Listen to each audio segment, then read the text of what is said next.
नमस्कार, आप देख रहे हैं न्यूज फॉर नेशन और मैं हूं सांत्वना आपके साथ। देश के गृह मंत्री अमित शाह 2 दिवसीय दौरे पर बिहार आए थे, जहां पर बिहार के सीमांचल से उन्होंने हुंकार भरी।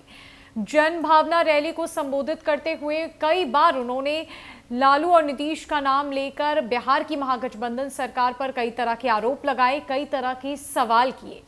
अब इन्हीं बातों और सवालों के बीच उन्होंने जदयू के राष्ट्रीय अध्यक्ष ललन सिंह का भी नाम लिया था और अमित शाह ने कहा था कि आजकल एक नए नेता आए हैं, ललन सिंह जी। उनके इस बयान के बाद जदयू में बेहद नाराजगी देखने को मिली और जदयू के राष्ट्रीय अध्यक्ष ललन सिंह ने अमित शाह के इस बयान का करारा जवाब दिया था।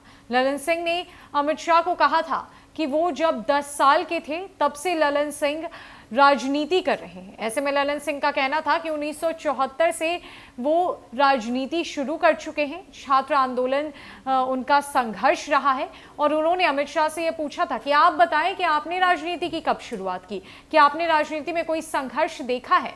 मात्र आप जब 10 साल के रहे होंगे तब से मैं राजनीति में हूं, आपको क्या लगा कि मैं नया हूं क्या?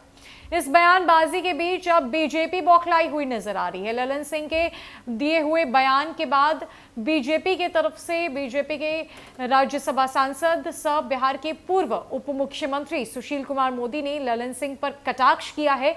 सुशील कुमार मोदी की तरफ से ललन सिंह के खिलाफ बयान दिया गया, उनके खिलाफ ट्वीट्स किए गए और उन्होंने लिखा कि मुख्यमंत्री की कृपा से वो 3 बार सांसद बने, राज्यपाल कोटे से एमएलसी बने। ललन सिंह ने कभी तो विधानसभा का चुनाव ही नहीं लड़ा, वो क्या समझेंगे राजनीति को। साथ ही साथ सुशील कुमार मोदी ने यह भी कह दिया कि देश के गृह मंत्री अमित शाह के सामने किसी क्षेत्र पार्टी के राष्ट्रीय अध्यक्ष की क्या ही औकात है।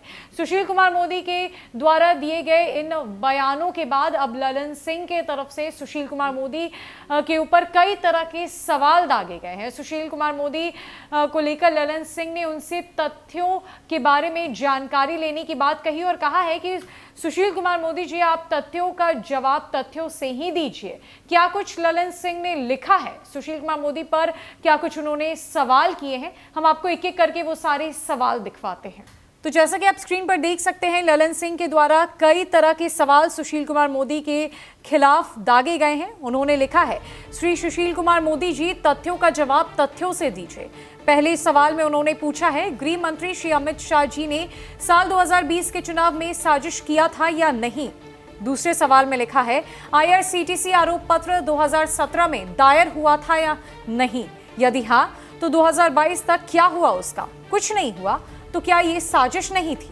तीसरे सवाल में उन्होंने पूछा है, पूर्णिया हवाई अड्डा बनकर तैयार हुआ है या नहीं। देश के जुमलेबाज गृह मंत्री तो बोल रहे हैं कि बनकर तैयार हो गया है, भाई बजाओ ताली। चौथे सवाल में उन्होंने लिखा है, डॉक्टर APJ अब्दुल कलाम कृषि महाविद्यालय किशनगंज बिहार सरकार के खजाने से बना, जिसका श्रेय जुमलेबाज गृह मंत्री लेना चाहते हैं, क्यों? पांचवा सवाल था, सुशील जी, आप भागलपुर से एक बार सांसद रहे, किसकी कृपा से जीते थे, हम बताएं या फिर आप खुद बताएंगे। छठा सवाल है, जरा ये भी बताइए कि जदयू से गठबंधन के पहले भाजपा कितनी सीट पर जीतती थी और गठबंधन के बाद कितनी?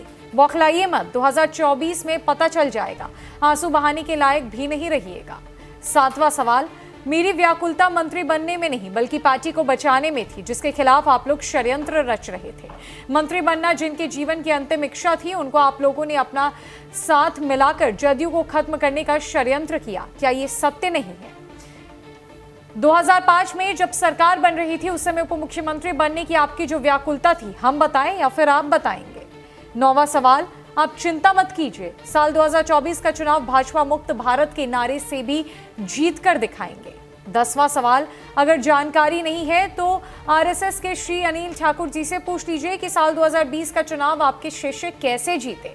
11वां सवाल ललन सिंह की तरफ से किया गया, हम स्वागत करेंगे यदि आप हमसे 2024 का चुनाव भाजपा मुक्त भारत के नारे पर लड़े।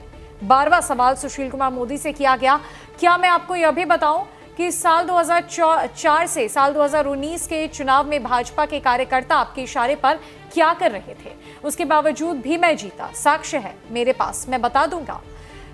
13वां सवाल, क्या आपके अंदर इतनी साहस है कि कह सके कि श्रद्धेय अटल जी और आडवाणी जी वाला इंडिया अब नहीं रहा, अब तो आप बस चाकरी और चापलूसी ही कीजिएगा, राजनीति नहीं। सुशील जी, आप दया के पात्र हैं। वैसे भी आप हमारे नेता के बहुत करीब रहे हैं, संभव है कि आज भी हैं, इसीलिए आप हमेशा से तिरस्कृत रहे हैं। खैर, आप पर कुछ नहीं बोलना है हमें। आपको कुछ मिल जाए, हम सबकी सहानुभूति आपके साथ। आपके आका गृह मंत्री जुमलेबाज कर रहे हैं कि अब देश जुमलेबाजी से नहीं, हकीकत से चलेगा। साल 2024 में देश भाजपा मुक्त होगा। इंतजार कीजिए भाजपा मुक्त भारत मिशन 2024। तो जैसा कि आपने जदयू के राष्ट्रीय अध्यक्ष ललन सिंह के इन तमाम सवालों को देखा, ललन सिंह ने सुशील कुमार मोदी पर कटाक्ष बोलकर उनसे कड़े सवाल किए हैं और उन्होंने साफ साफ ये भी बता दिया कि मंत्री बनने की उनकी इच्छा तो कभी थी ही नहीं। वो हमेशा से पार्टी को बचाना चाहते थे, इसीलिए आरसीपी सिंह का जो षड्यंत्र भाजपा के साथ मिलकर रचा जा रहा था, उसे ललन सिंह ने पकड़ लिया और यही नतीजतन बिहार एनडीए रातों रात टूट गया और अब बिहार में नई सरकार बन गई है।